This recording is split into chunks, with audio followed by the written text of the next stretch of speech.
தூத்துக்குடி மாநகராட்சி தெற்கு மண்டல அலுவலகத்தில் பொதுமக்கள் குறைதீர்க்கும் முகாம் நடைபெற்றது. முகாமிற்கு மேயர் ஜெகன் பெரியசாமி தலைமை வகித்தார். மாநகராட்சி ஆணையர் பிரியங்கா, துணை மேயர் ஜெனிட்டா ஆகியோர் முன்னிலை வகித்தனர். தெற்கு மண்டல தலைவர் பாலகுருசாமி வரவேற்றார்.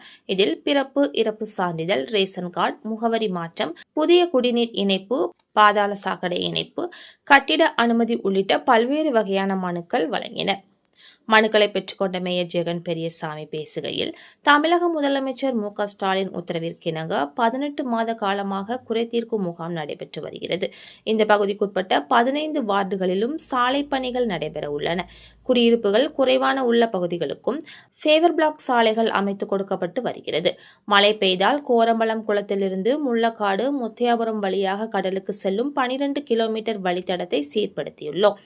80% கேரி பேக் பயன்பாட்டை குறைத்துள்ளோம். ஆனால் சிறிய பெட்டி கடை, பூக்கடை, மீன் வியாபாரிகள் இதை பயன்படுத்துகிறார்கள். இதை முற்றிலும் தவிர்க்க வேண்டும். எதிர்கால தலைமுறையினர் தான் நம்முடைய சொத்து.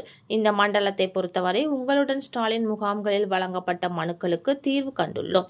இந்த மண்டலத்தில் இதுவரை பெறப்பட்ட 623 மனுக்களில் 532 மனுக்களுக்கு தீர்வு காணப்பட்டுள்ளது. 91 மனுக்கள் நிலுவையில் உள்ளன. அதில் வருவாய்த்துறை 4, ஆக்கிரமிப்பு 3, சாலை வடிகால் வசதி, குடிநீர் தொடர்பான மனுக்கள் 84 நிலுவையில் இருந்து வருகின்றன. எதிர்வரும் காலங்களில் இதைவிட அனைத்து பணிகளும் நல்ல முறையில் அமையும் என்றார்.